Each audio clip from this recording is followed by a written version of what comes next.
Catherly into Lent and above, as the Theoros I have observed. Aglaya, what happened here? I know about the poisonous fangs of that king snake through the golden threads. In the past, I would be confident about keeping her in check, but I admit I am now unable to do so. What do you mean? It is no longer about eloquence or arguments. I have been a demigod for far too long that I hardly have any humanity left. Before I realized it, I have become no different from these hypocrites, no longer capable of relating to the people. This has come a lot sooner than I expected. But perhaps it is time. I need you to step up, Finan, in order for me to retreat behind the scenes. Yes, this is my duty, but... It is far easier for the Council of Elders to fool many than just fool one person. Their so-called more support is no more than a ruse to distribute power using words instead of lances. There is no glory in winning this debate, but that makes having respect for humans so much more priceless. Finan, you are a Chrysos heir without flaw, capable of relating deeply with humans. I appreciate what you've taught me, Aglaya. I hope we'll live up to your expectations and win this debate.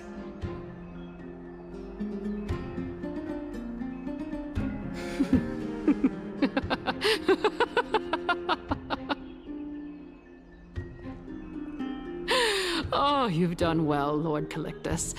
Let me take over and personally close this debate for today.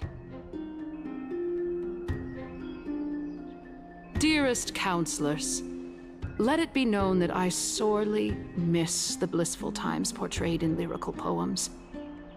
Back then, Amphorius was home to nearly 1,000 cities, each with their own local faith, while gods walked the earth and shared close bonds with humans. Yet, in the present, people from all over are forced to leave their homeland to seek refuge in the holy city, where they hope to rest under Kethely's protection. All of us have long been in the same boat, with no way out of this plight.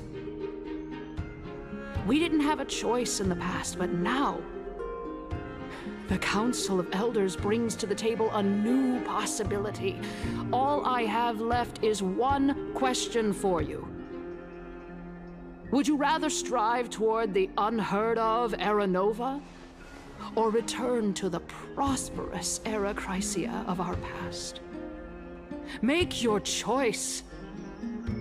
Now, which of the two would lead mortals to an ideal future?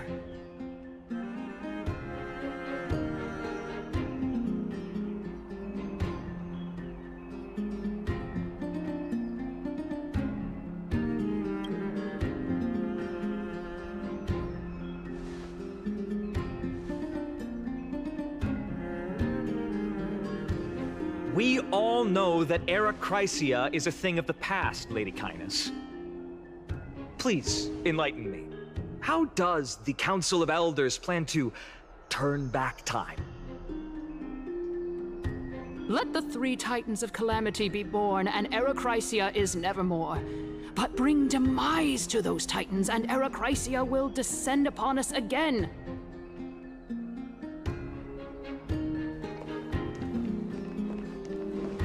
Know that the Council of Elders is never one to make empty promises.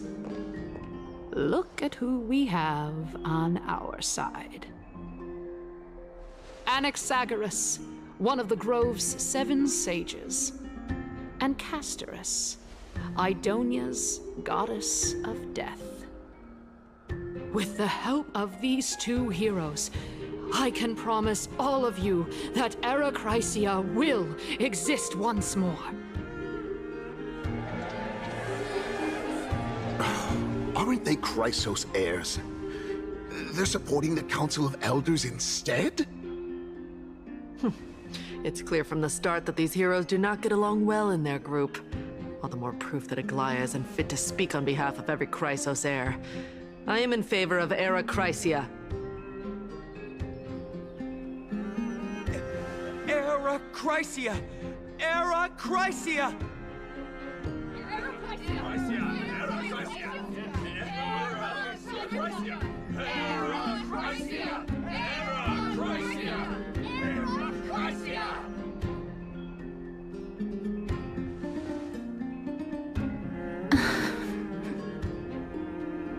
Castorus? Why are you standing over there? You finally arrived, Naxa. So have you, Cass. Don't worry, Aglaya.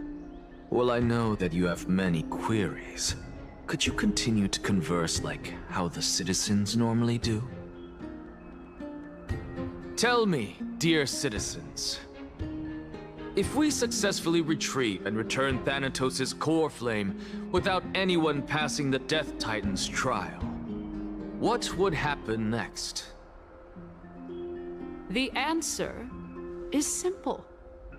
We will have a chance to rid the world of death and bring Amphorius back to an era when all beings live forever. We'll usher in a new future that will be entirely different from the flame chase journey. He's one of the 7 sages. That's impossible.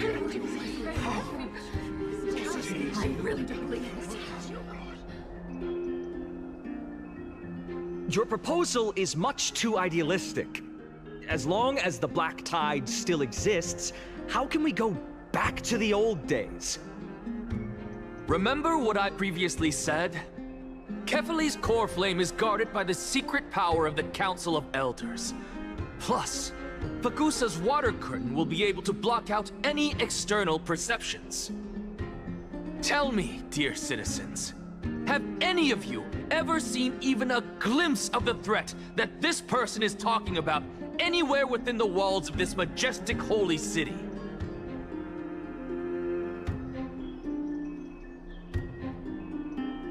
Oh? Could it be that you heard that from the Flame Reaver themselves? Citizens, let's loudly sing the blessed hymn. Oh, beautiful old world, where are you now? Oh, legendary Erechrysia, return to the mortal realm. After the destruction of the 3 Titans of Calamity, the Flame Chase journey will have to end. Erechrysia! Yes! Yes! It has to end! It has to end! It has to end! It has to end! This is bad. The masses are now totally riled up. Anaxa, pray tell. Everything that you've mentioned hinges on the premise that we can find Thanatos' existence, right? Thank you, Lady Aglaya, for still caring about this city. However, dear citizens, we are truly fortunate and blessed. For Castorus, Idonia's goddess of death, will surely find Thanatos under my guidance. What? With that, I solemnly promise that the core flame Lady Castorus brings back will be personally managed by the Council of Elders. Thereafter, if we are able to garner the support of all of you at the Citizens' Assembly, we shall spare no effort in ensuring that the Erechrysia will return to our world once again.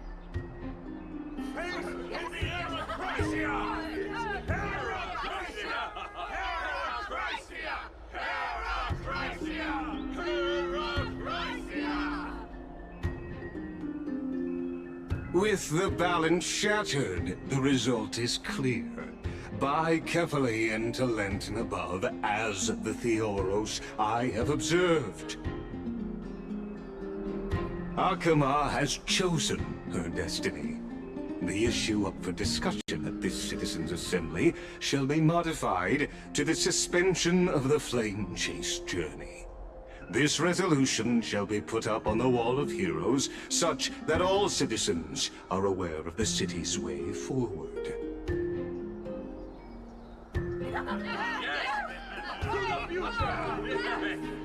Yes, I like this. Fantastic. Yes. Aglaya, dear Aglaya, what has caused your heart to soften? You also don't seem to be as quick-witted as before. Wag your tongue as much as you like. Since the Flame Chase journey has been preordained by the prophecy, our failure has never been on the cards. Well then, I guess we'll find out if that's true at the Citizens' Assembly.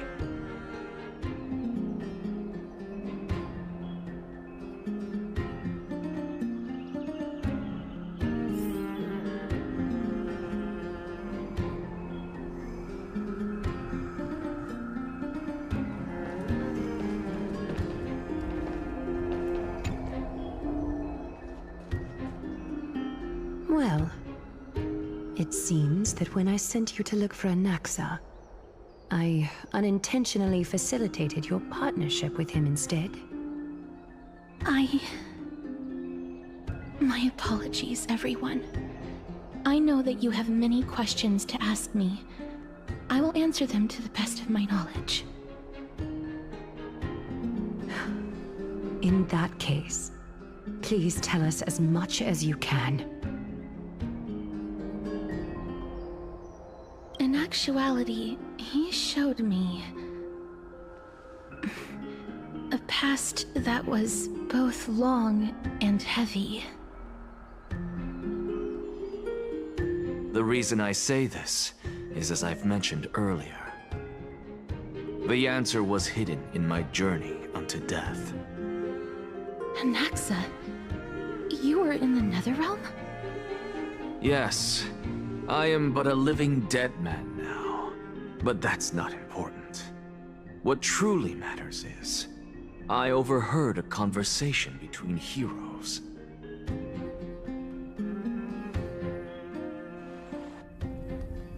Have you heard of this tale before?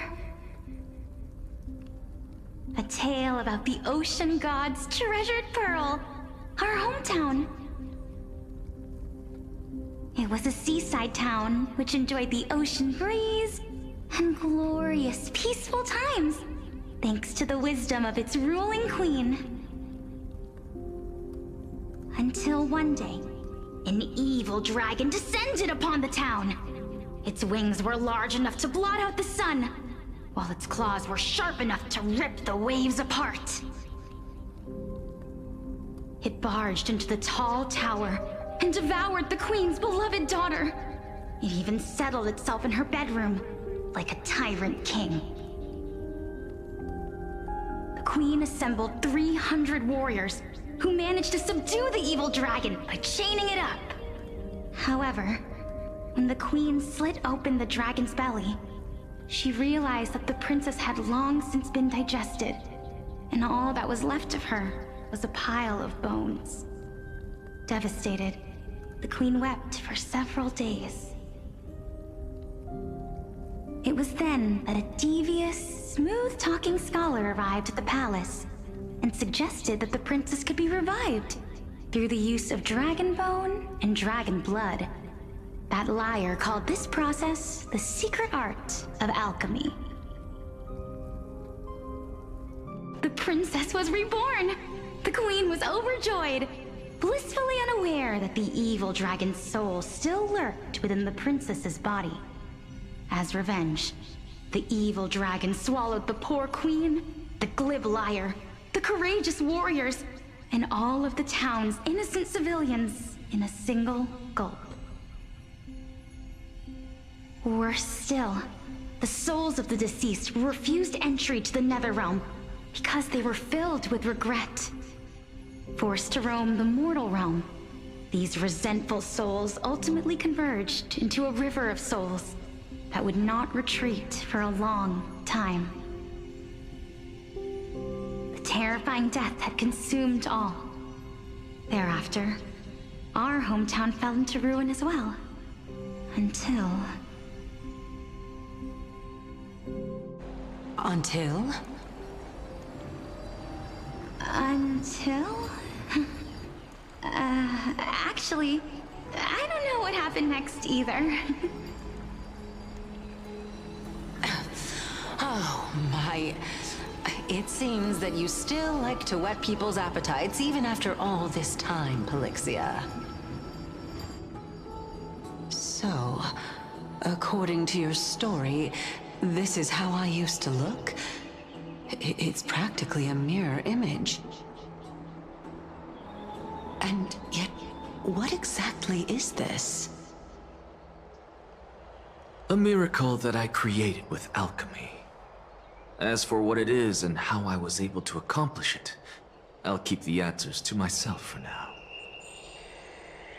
Oh, my goodness. Is this cliffhanger really necessary?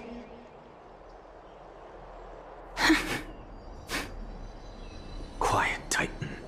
Continue to enjoy this splendid play, and the truth will naturally reveal itself. Dragon, huh? I've heard this legend before.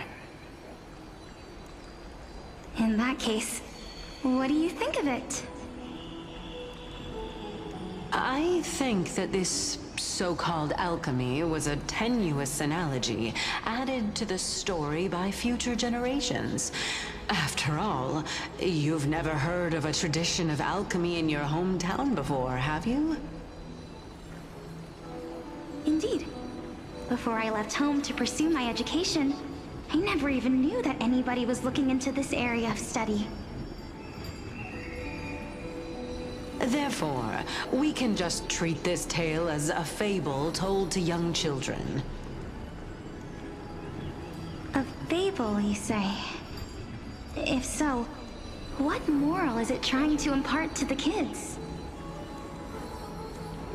I guess it might be the concept of equivalent exchange?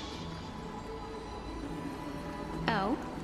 I thought the moral might be closer to something like honor the dead. Huh. What? At a loss for words? No.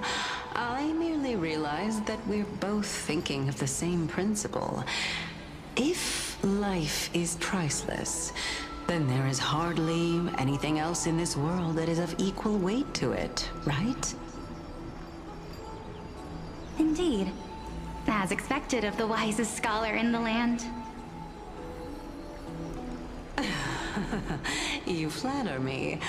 Why don't I ask you a question as well, as a form of equivalent exchange? Of course. What is your question? If I imparted my knowledge of the art of alchemy to you, would you use it to resurrect someone you loved? What? What kind of strange question is this? I got it. You're just trying to get me to tell you whether I like anyone, right? Let's just leave it at that. That was rude of me. Yes, I would. Oh? Death is inevitable. In the days to come, I'm certain that someone whom I cherish deeply will leave me for good. If such a mighty power really existed, I think I would use it without hesitation. After all, you, me, and the rest will all have to face that fateful moment eventually.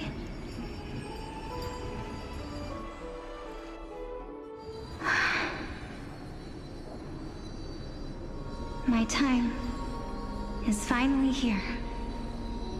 However, perhaps because of my firm belief in the immeasurable value of life,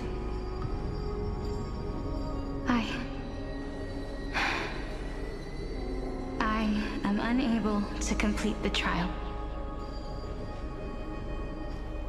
You shall wither, and through that, the dead will sprout again from the remains, and be reborn with the dead flame. It is a pity that fate is such a cruel mistress. Is there no other way of interpreting those words? I'm afraid that the meaning is clear. Between my sister and me, one must pay the price. Our trial can only be completed when the one chosen sacrifices her life.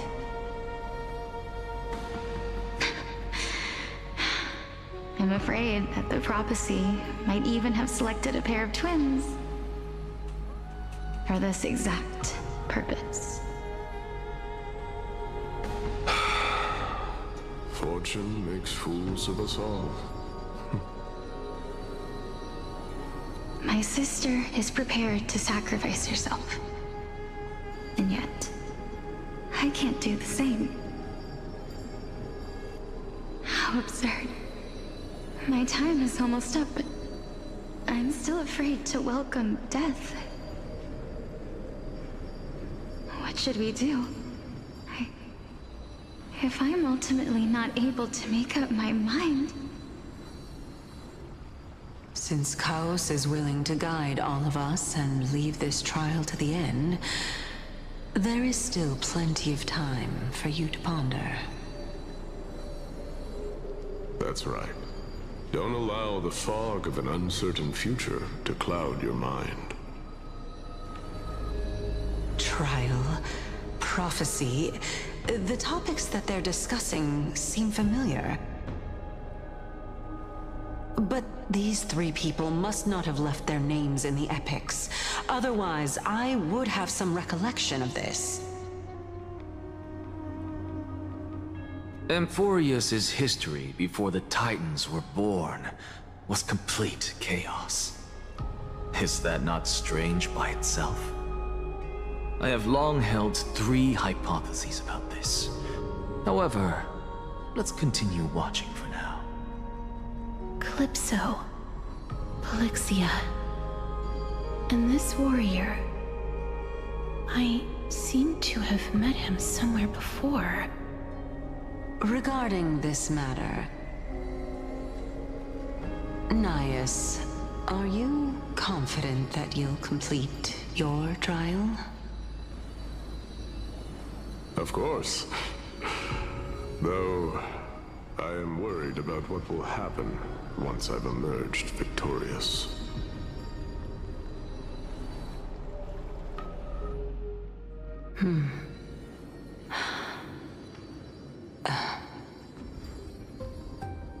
Looks like you have made up your mind. Yes, this is the safest course of action. Completely separating courage, honor, tenacity, sacrifice, and reason. You really know how to make things difficult.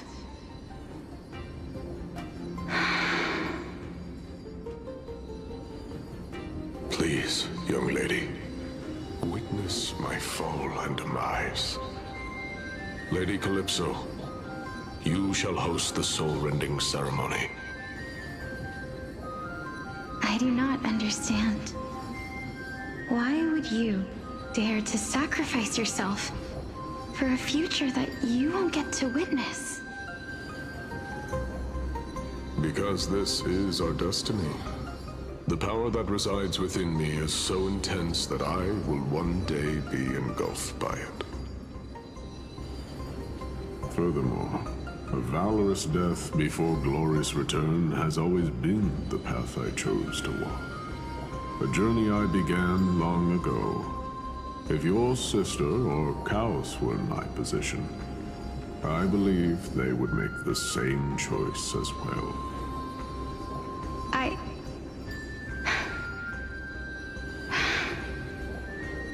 I'm not that brave. I don't know how I'm supposed to face such a serious affair.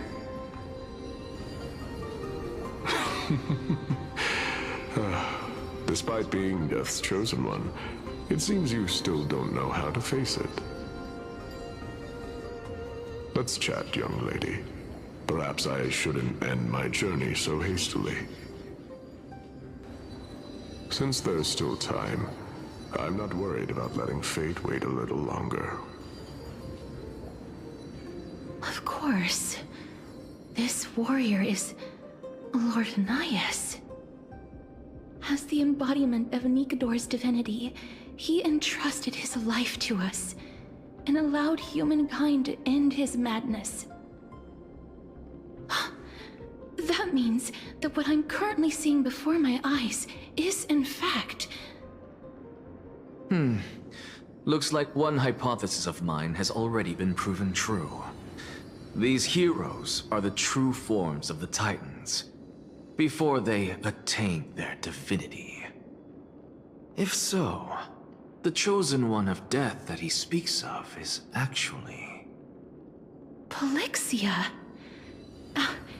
Is the previous form of Thanatos? But her appearance... If this is true, as long as we can find out where she went, we'll naturally be able to figure out the location of the Death Titan.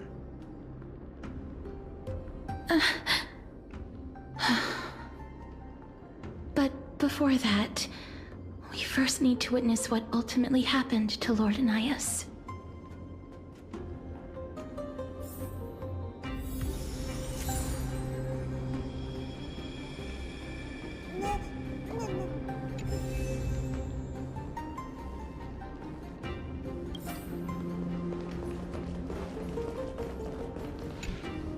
Honor, courage, tenacity, sacrifice.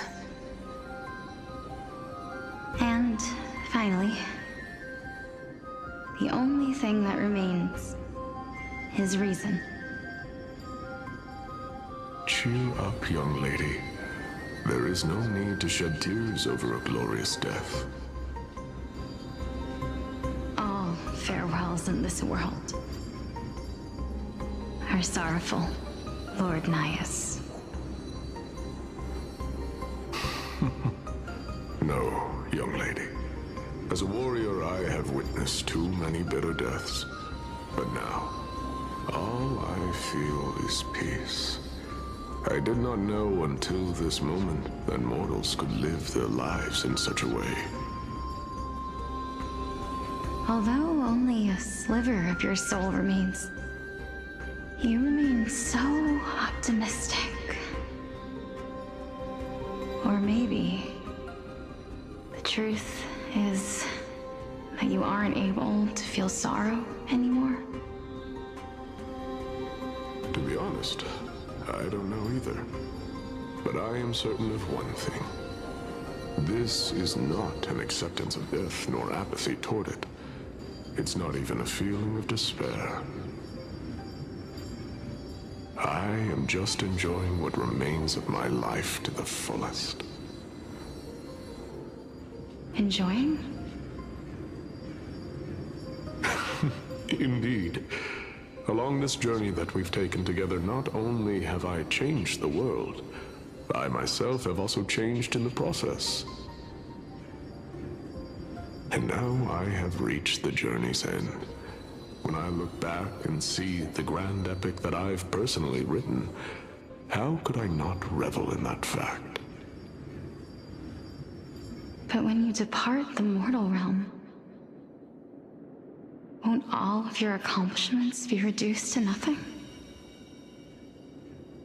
Separation and death are two sides of the same coin. reconciling this doesn't come easily for a mortal.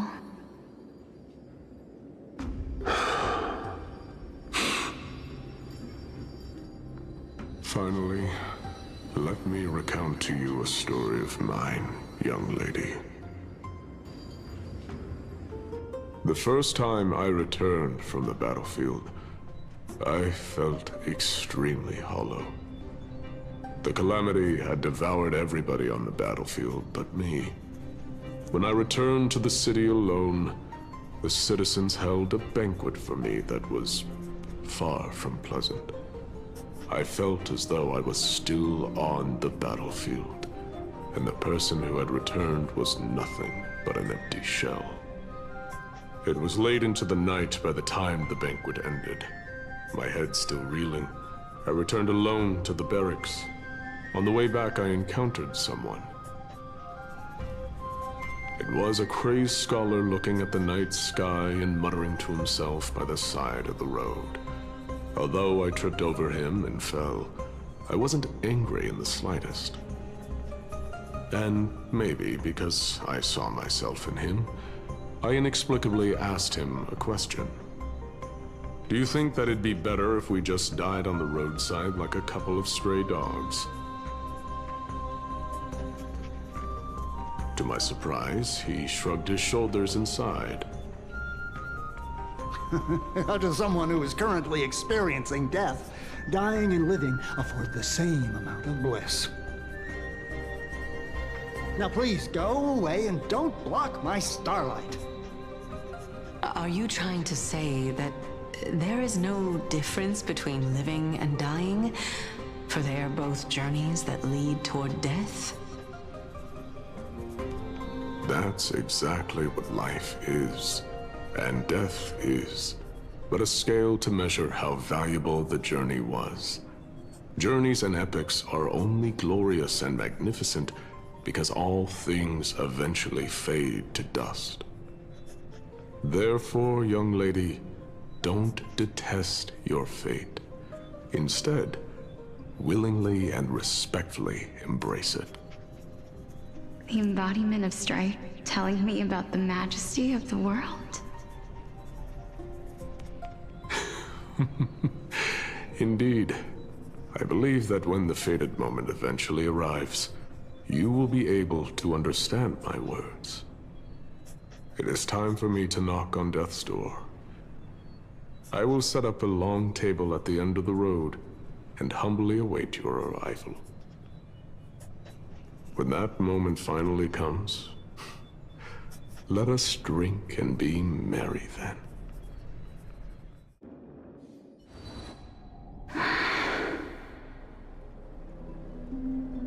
I knew this day would eventually come.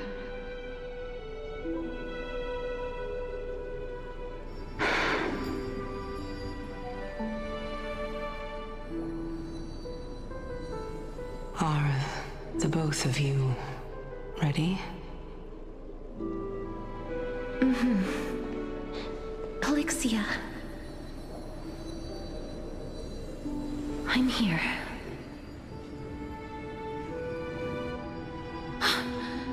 What? This... This is quite interesting indeed. Is this... Polixia's sister? Is it... me? Now, it's time for us to fulfill our promises.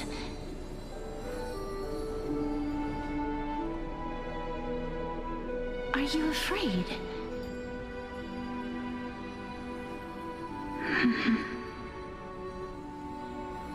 What are you afraid of? That I won't be able to do it.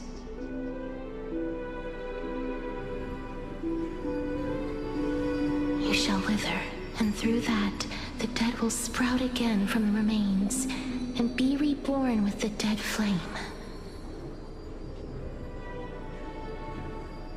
A As foretold in the prophecy and according to our vows, once it all ends, we must face our fated moment head-on.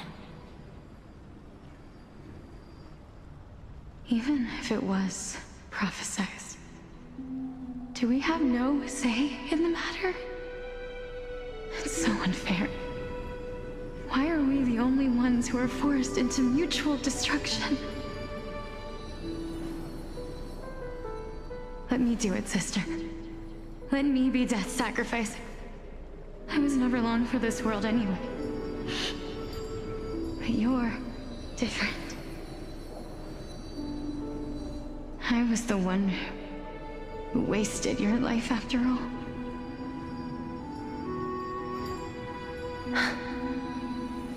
You're wrong, Polixia.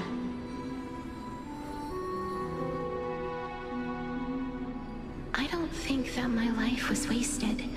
Just the opposite.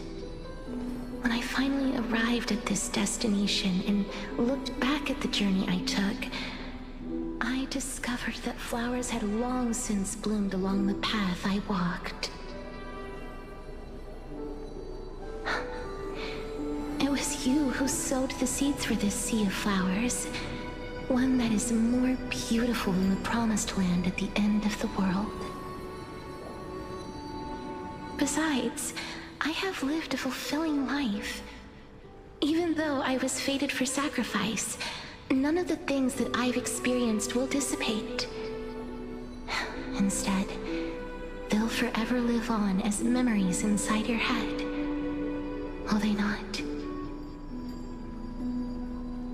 How could my memories of you ever compare to the actual you? Well then, tell me. What exactly are we?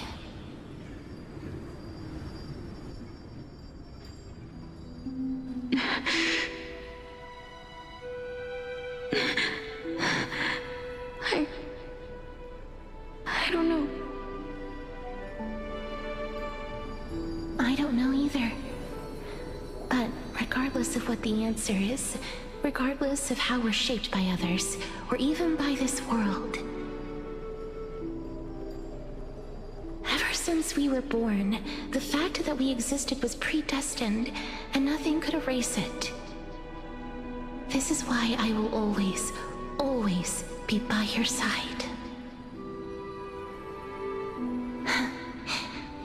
We're twins, after all.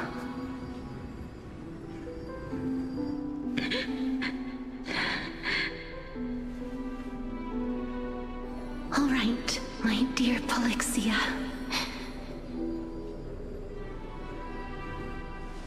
It's time to extract my heart and light the flame of death. After that, use it to plant the first bud in the prophesied new world.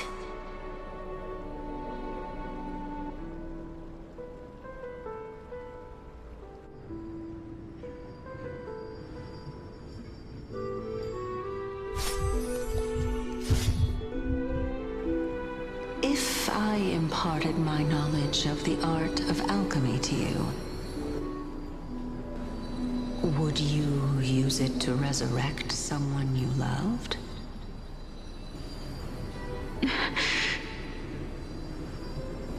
Death is inevitable. In the days to come, I am certain that someone whom I cherish deeply will leave me for good. If such a mighty power really existed, I think I would use it without hesitation. Even now, my answer remains the same. This is why, sister, I promise you, in the prophesied new world, I shall plant the first bud on your behalf. Go now. Return to the Ocean God's treasured pearl, our hometown. I shall open wide the entrance to the Netherrealm and grant you a second life. The living beings on this earth shall respond to my call and lead you to the sacred daylight. Remember, do not look back on the land of the dead, and do not stop moving. In the new world promised by the prophecy, march toward your new life. As for the price of our equivalent exchange, let me be the one to pay it. Everybody, we've come to the end. Unfortunately, I am not compatible with the Supreme Being, so I was unable to completely fuse their soul into my own body. However, being able to glean all this from them is exciting enough. I'm certain of this now. Before the Titans that we are well acquainted with were born, a group of heroes roamed the land. These heroes followed a prophecy and took possession of divine authorities one by one, until they eventually became the pantheon of the new world. Just like the flame chase journey of today, Amphorius's history is cyclical in nature. Huh. What a startling revelation. This means that the demigods, who bear the core flames, will also become the new Titans at the world's end, thereby shaping a new world? I believe that this is the truth behind the Era Nova, as mentioned in the prophecy. This is utterly unbelievable. Besides, those twins in the past, even if they really are Thanatos, their whereabouts are still unknown even today. Are their whereabouts truly unknown? Didn't Polixia mention that seaside town, the birthplace of alchemy in the tale of the dragon? In our world, there exists a city which perfectly matches that description. Styxia. But the people there worship Fagusa and bear no relation to Thanatos.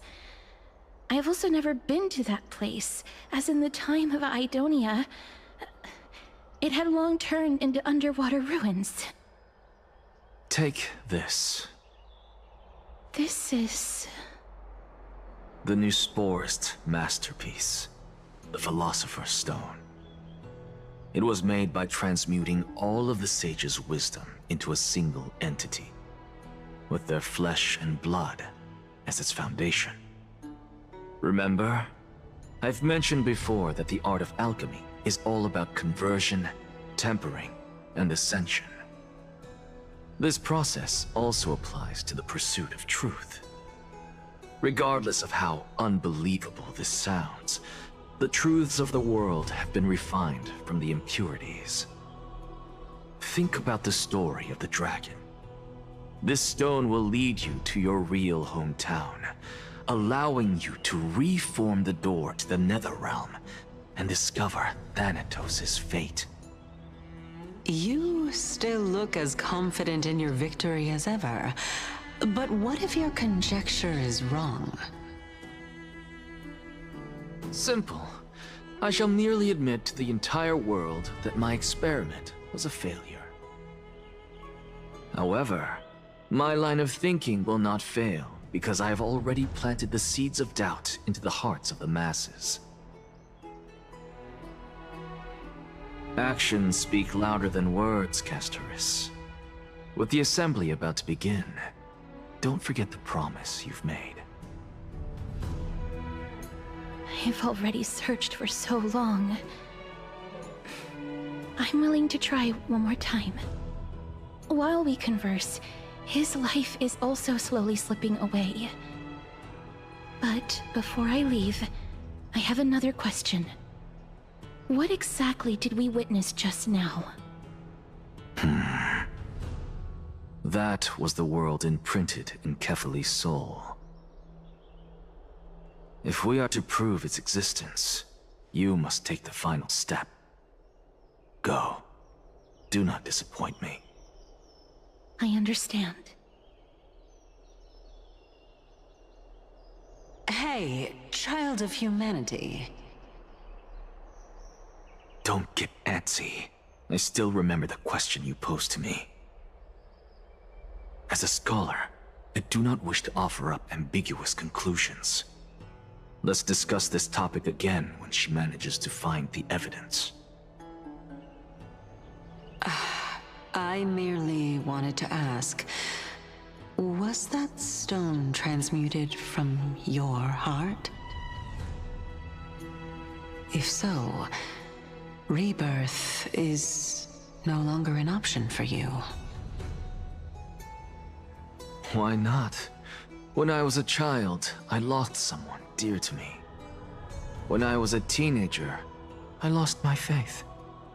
A while back, although you saved my life, I also lost my soul in the process. Now I'm merely forsaking my body. What's the big deal? Why are you always finding ways to die? Isn't it good to be alive? This is but a necessary sacrifice on my path to transform into the purest of them all. Can someone who's dead even claim to be the purest of them all? Furthermore, if your hypothesis is proven correct, does it not just confirm that the myths are true, and thereby invalidate all your theories? No, it's just the opposite. If my hypothesis is correct, it means that I can actually ascend to godhood and reshape this absurd world that you all have created.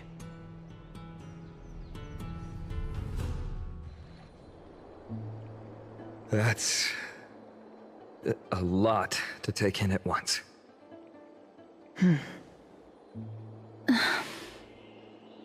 Lady Aglaya, please, let me explain. Go on. You know that the core flame of death has always been the greatest unknown regarding the Era Nova, which is why both you and Kindness desire to gain the power to control that core flame in the approaching Citizens' Assembly. Professor Anaxa has come to a consensus with Kindness. They want to suspend the trial once Thanatos' core flame is reclaimed, hoping thus to eradicate death from this world. If they're successful, then the flame chase journey will cease, and Akama can enjoy everlasting peace. But I know this runs counter to your wishes. So long as we do not usher in Era Nova, the Black Tide will never be eradicated. Even with Lord Mighty on the front line, and the Black Tide not posing an immediate risk, the danger nevertheless remains. Honestly, it's difficult for me to assess the pros and cons in this decision. But someone must bring the core flame before we can begin negotiations over it. The Titan could be very near. I cannot let this chance slip by. Besides, someone has to make this trip to bring back Mr. Soul. Well said. You already had every reason to seek an audience with Thanatos. It's that great performer who has weaponized your wishes and placed us in this difficult situation. A world without death. Do you desire that too? If fate dictates that my path must oppose yours, I will do all I can to resist it and protect what I aspire to achieve. Lord Mighty showed me that without taking the first step, all talk of what follows is moot.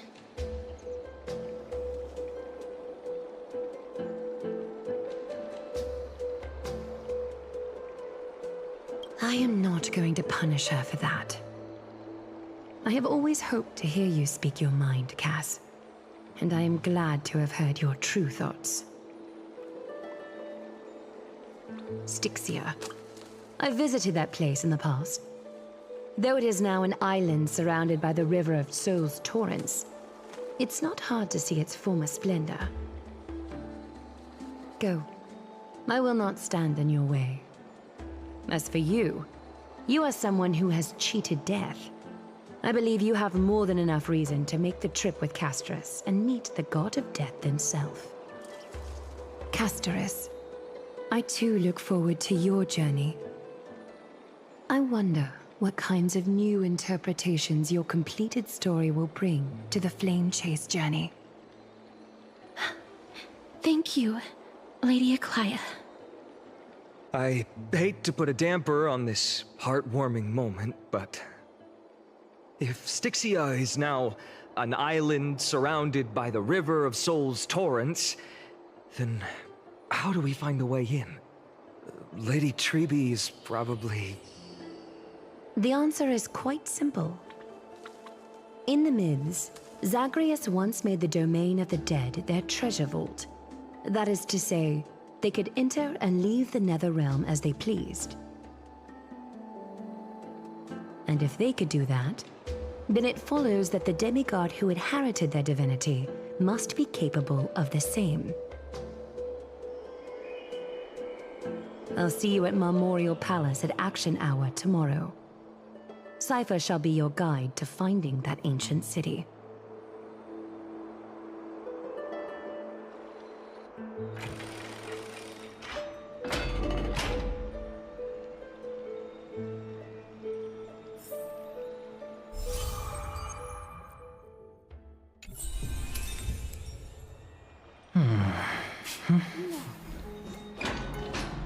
Hey, friend! Is the debate finally over?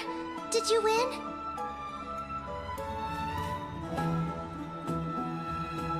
What a glorious defeat. You sure know how to look on the bright side. Well, moving on. I was hard at work even while you were at the debate. I borrowed a mountain of books from Cass to see if I could find a way to solve your problem. Let's see. I still have... only 32 books to go.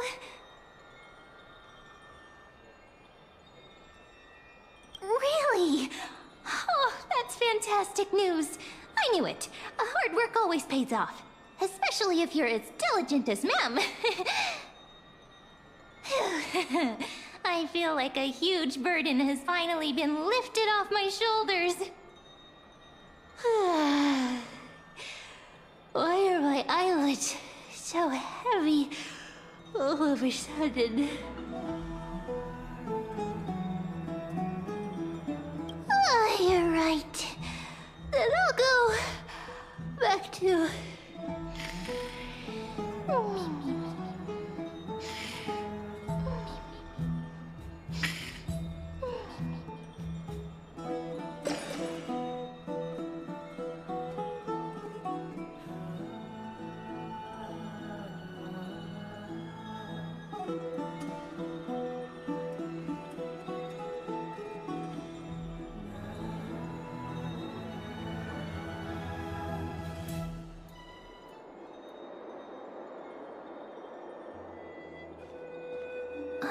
Cass?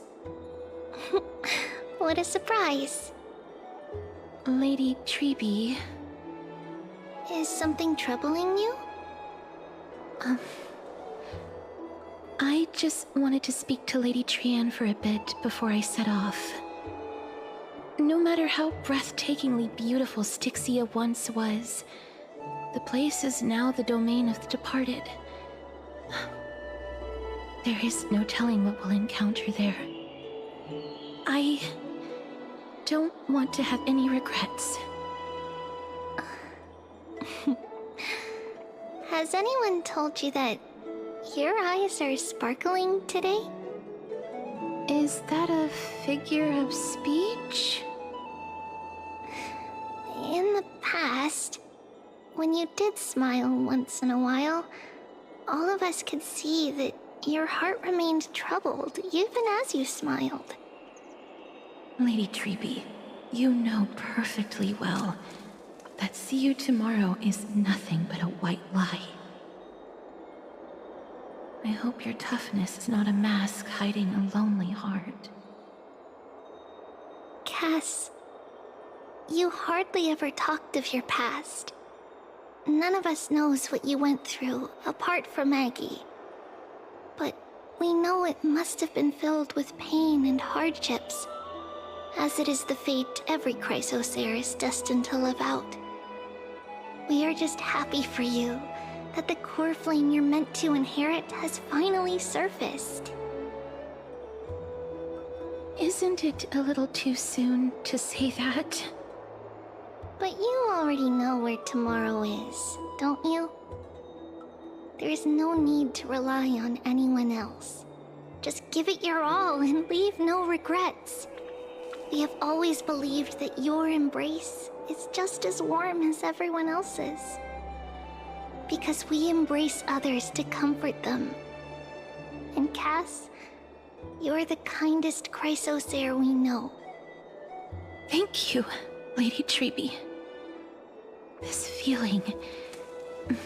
it's hard to put into words.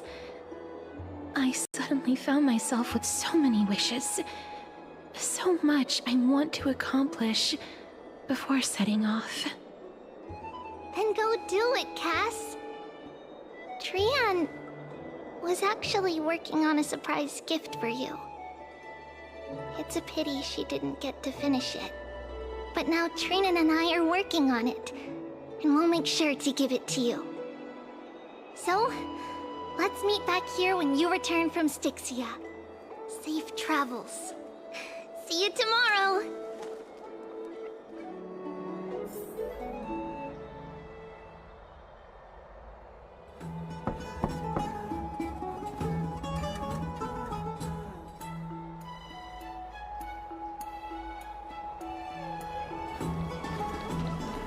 It's me.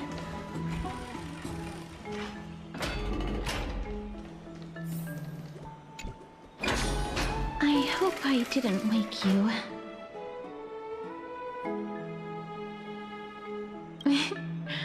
I'm glad to see you're as full of life as ever.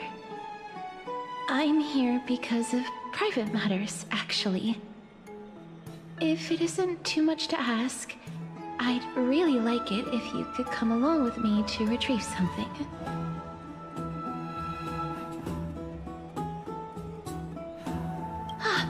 Is your soul... Huh? But I can still sense your soul here. Ah, sorry.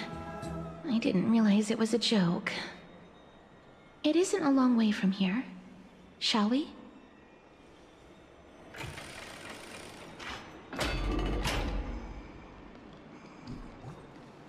I'd love to go look. Have you heard? Seems like all the rooms...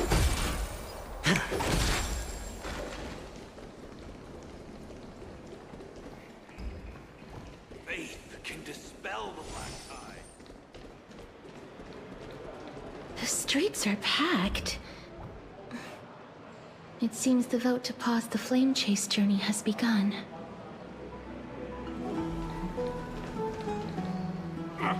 I want to vote! Tell me how I can vote! Take your ceramic shard, engraved with the Kefali rune, select the Council of Elders in your heart, and pray silently until the shard registers your choice. Then toss it into the Dolium. The Council of Elders? More like the Council of Buffoons! The Black Tide took my hometown long ago! Who are they kidding with bringing back Eracrysia? It's all a sham to create their own Eracrysia in Akama! The Titans are just. So long as we do not overstep our bounds again, we will not incur divine wrath. Oh, please. The time when these deranged Titans should have vacated their spot to the demigods is long overdue. You'll see soon enough, you old fogey. And I pray that Talanton smacks some sense into you with their scales. We shall see how this turns out. That was quite a spectacle.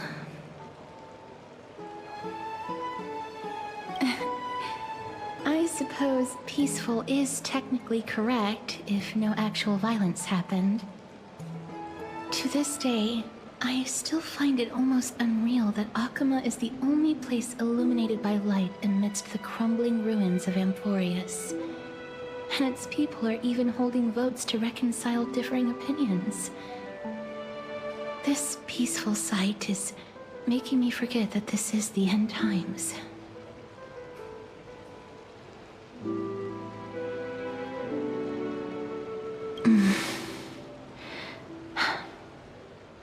Before coming here, I had lived for many years in Idonia, a city of rime and frost. The people there were devotees of Thanatos, and were well known for their unique burial rites and traditions. Traditions that I played a major role in.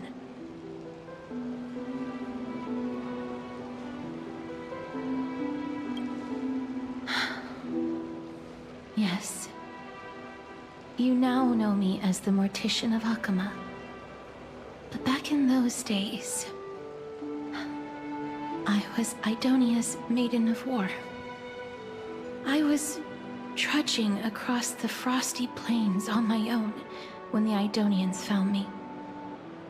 They saw the curse in me as a blessing from Thanatos, and believed that my hands could correct the Arachrysia's mistake and lead them to meet the great god of death. They provided me shelter, but in return, I was expected to grant merciful deaths to war captives, prisoners bound for execution, and heroes alike. Yes. No matter how kind or cruel the means, nothing can change the essence of death. Taking away someone's life is never worthy of religious worship.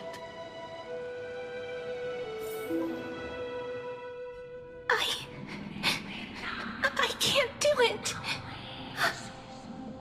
Their voices, they pierce my ears. The pleading, the thanks.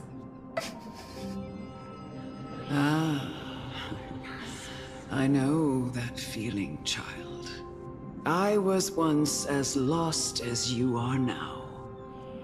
But you must respect those walking towards death, just like how you should respect yourself as the Holy Maiden granting humans glory and liberation. What you're asking me to do is no better than the task of an executioner, and yet you want me to respect myself. No matter the titles, I am still taking away human lives. This won't be the first time that Idonia's fanatical nether warriors have faced death. On the contrary, recruits new to the battlefield often run away from their first fight. Death is the mightiest and gravest power in this world. The fact that you can wield it means you are deserving of respect. That's such a twisted reason. Then let me tell you a story. In Idonia, the great swords commonly used by executioners are called Draconian, in memory of Drakon, an elderly executioner. The sword has 3 air holes along its body. If the sword is swung down swiftly and accurately, the holes would make no sound, and the executed would also depart this world quickly and painlessly. But should the executioner have any hesitation, the holes would produce a piercing whistle. On that cue, the screams of the executed are sure to follow. Every executioner after Dracon is to hone their sword skills every day in preparation of future executions. Every swing of their blade must be more resolute than the last, for failing to do so will bring pain. Pain for the dying, as well as pain for themselves.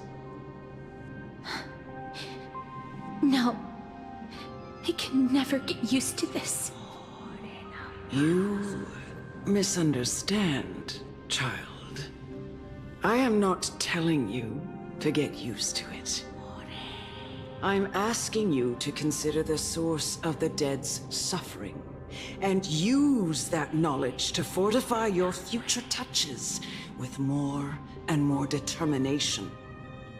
Go, walk with the dead, and love them as you love life.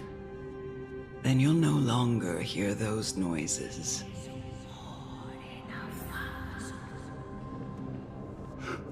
Please, don't kill me. I don't want to die.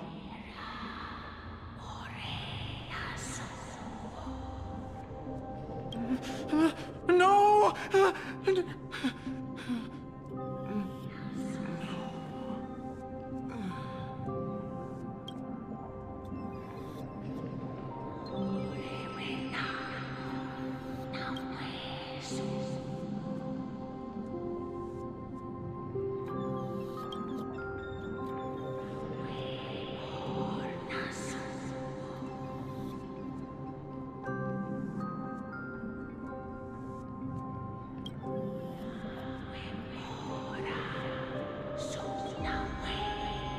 May you gain some insights through his sacrifice.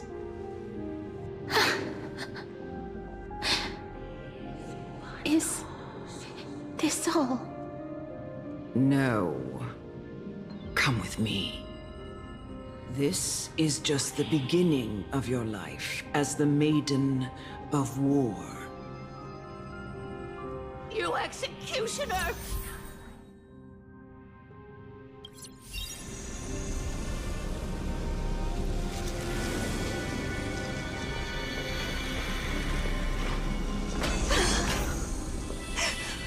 Holy Maiden!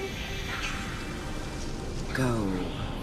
Grant her glorious death.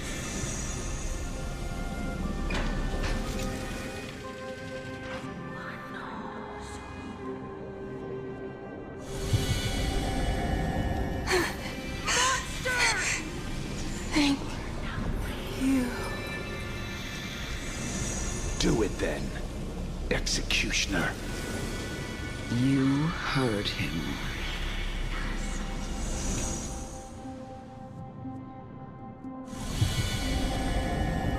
I curse you to live in eternal pain. Please. Grant me release. You know what to do.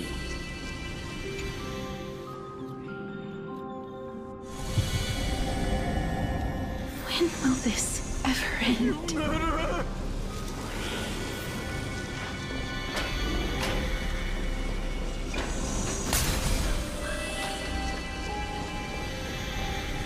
Come.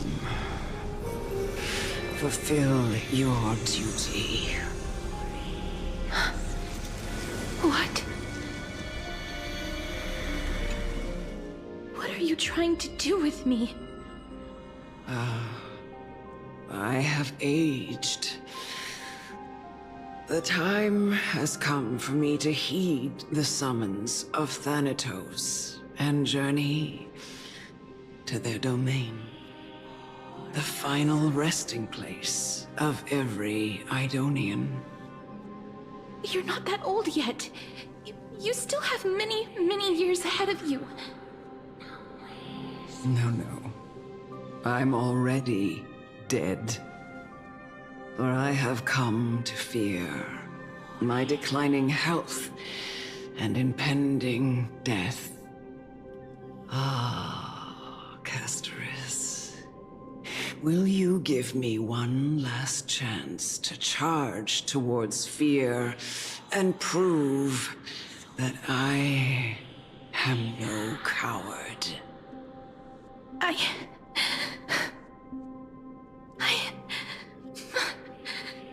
can't take this anymore! Child, it was I who brought you here, from the frosty plains, and set your farcical fate in motion. It was also I, Chief Executioner of Idonia, who forced the heavy duty of executing others onto you. I've always known that you have doubts, and even anger about my faith, and about me. I never had a choice. Indeed. We essentially abducted you. Yet you can end any sinful life with just a touch of your fingers. Shouldn't it be easy for you to escape from here? I'll never do that. It doesn't matter how lightly the Idonians take death, or how readily they accept it. I simply can't do it. I knew I was right about you. What do you mean? I've taught you and cared for you as my own daughter all this time because of this blessing that's been with you since your birth. I know no one else in the world would understand the weight of life and death more than you do. In the eyes of an Idonian, death is the end of all life. A destination we will all eventually reach. Humans should not resist it, but learn how to face it. You can only live your life to the fullest after understanding this principle. And when you do, even if you eventually leave Idonia's protection, even if you must carry the curse forever, you can live with your head held high, like everyone else. No! How can I? Come now. It's time. I've already taught you all that I know. Show me that you are a fitting holy maiden. Or at least, that you possess the resolve to become one. Come now. It's time. I've already taught you all that I know. Show me that you are a fitting holy maiden. Or at least, that you possess the resolve to become one.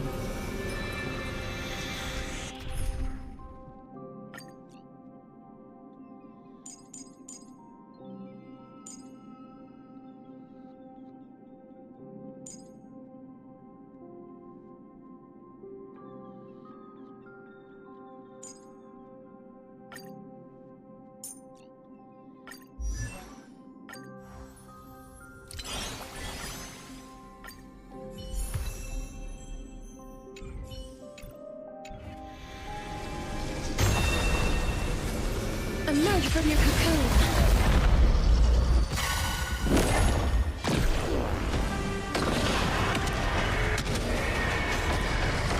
Receive divinity.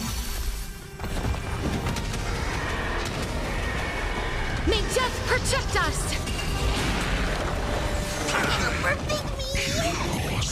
Root here.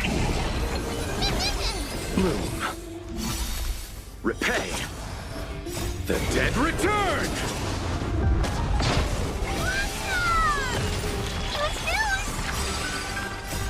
Fight for the West Wind! Away we go! As you wish.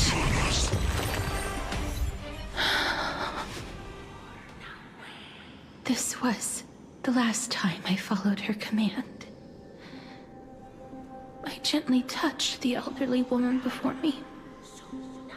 The executioner, who had seen too much death, died the same way as everyone else. I gasped for air, a wistful look in her eyes, and a barely perceptible tremor in her fingertips. Elder Amunet, the person who tried to teach me about death, ultimately vanished like dew in the morning mist. She spent her life embodying the beliefs of the Idonians, and when death finally came, she embraced it exactly as their doctrine had taught. I have nothing but respect for her. I erected a cenotaph in her honor in the marshes outside Idonia's city walls with the others I had laid to rest. Then, I set out once more in search of Thanatos.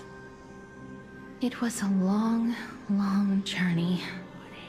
I heard so many discussions about death along the way. Life finds meaning in death. The world improves because there is an end. It seems the most terrible darkness in this world. Everyone talks about its heavy weight. Some resist it, some worship it, and some even revere it. How did a disappeared titan become the deepest fear of humankind? And why do they haunt my dreams? I continued my travels to seek an answer. Initially, I was running away. Then, I started searching for it. And now, at the end, I just want to know if my touch, if my embrace, can do more than taking things away. Can I make anything? Can I leave anything behind? I don't want to die. Please, I'm begging you, just let me go. I don't want to die, please. I don't want mercy like this. Just let me go. I don't...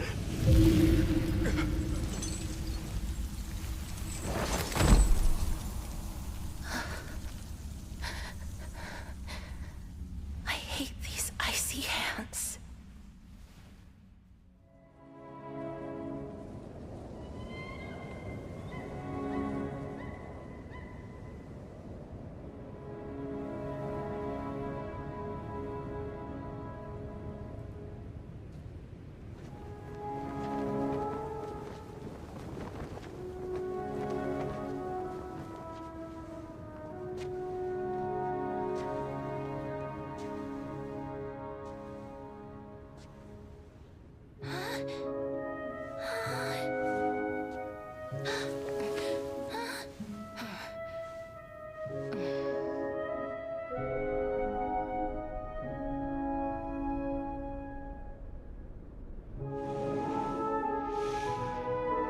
Get it over with.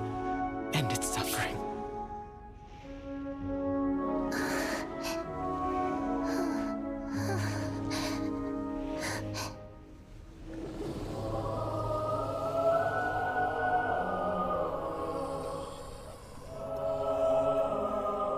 The Reaper has blessed your hands. Only you can grant them peace.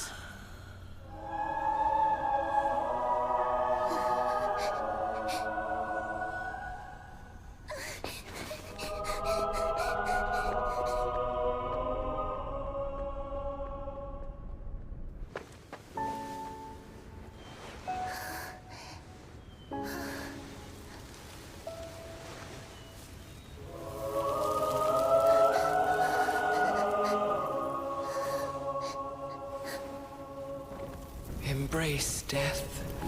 Walk alongside it.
that you, Castoris?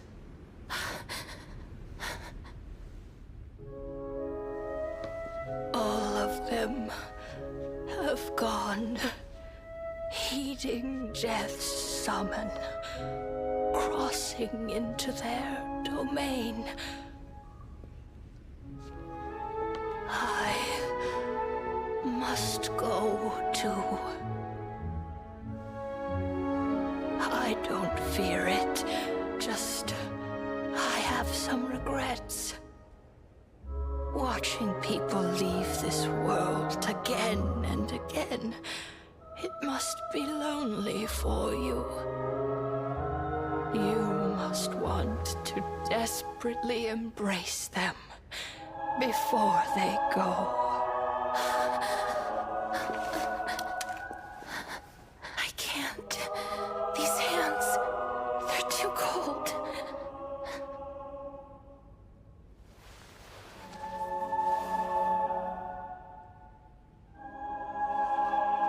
But Big Sister Castoris, your hands are so warm. Just like anyone else's. So go on. Don't hold back. Give me a warm hug.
Can hands like these really be warm?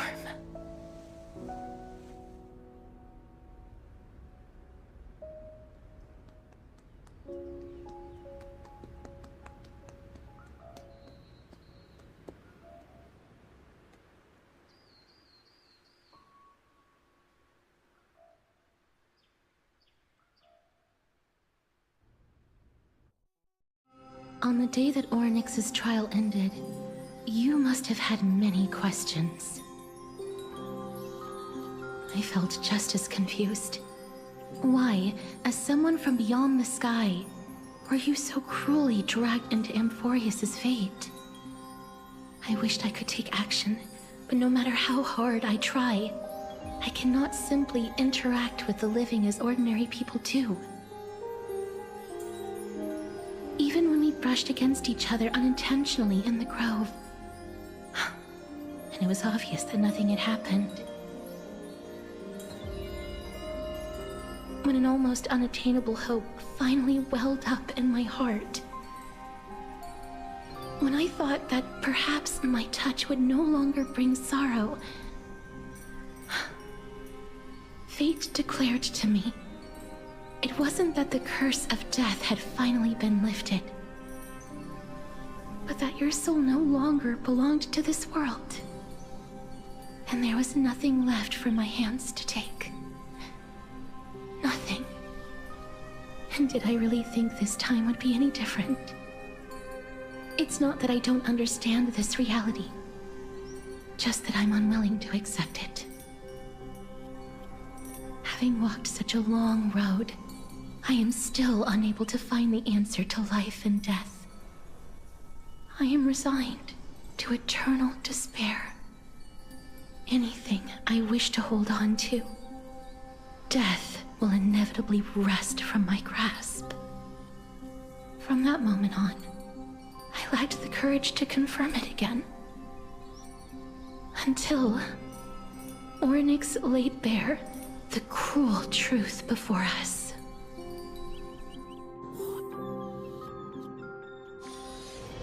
But now, perhaps I might have one last chance. Long ago, Trinan read a prophecy to me. At the end of the Sea of Flowers, the souls of the living shall warm thy fingertips, and after an embrace, there shall be eternal separation. I found no surprise in it, for her words sounded not like a foretelling, but a perfect reflection of my past. Embraces in this world are born of reunions, yet my touch speaks only of farewells. In that moment, I had no doubt that this destiny would weave itself through the entirety of my life. And yet, things have taken a turn for the better. Now that I can finally have an audience with Thanatos, perhaps I can rewrite the meaning of that fated prophecy.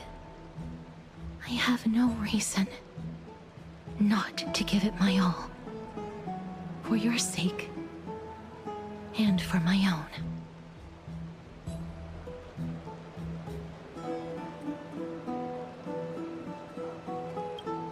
With that, I won't have any regrets.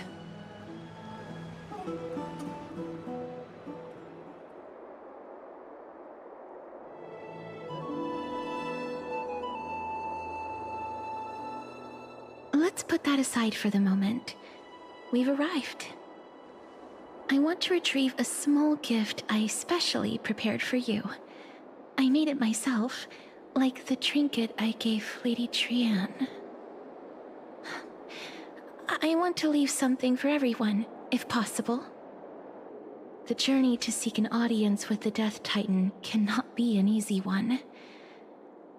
I want to make full use of every moment I have before we depart, so that I don't have any regrets.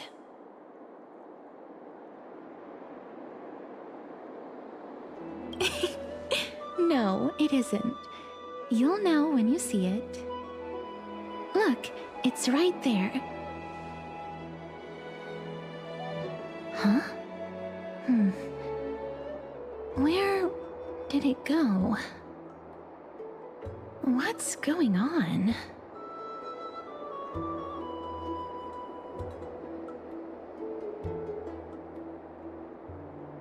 This is the coin of Zagreus and a slate. So it's her. No doubt about it. This is her favorite symbol. It's Lady Cypher, the demigod of Zagreus whom Lady Aglaia had spoken of. She's a master thief who's left legendary tales all over Amphorius. So many years have passed, yet she's still announcing herself in such a crass manner. Let's just do as the slate says and look for Lady Cypher.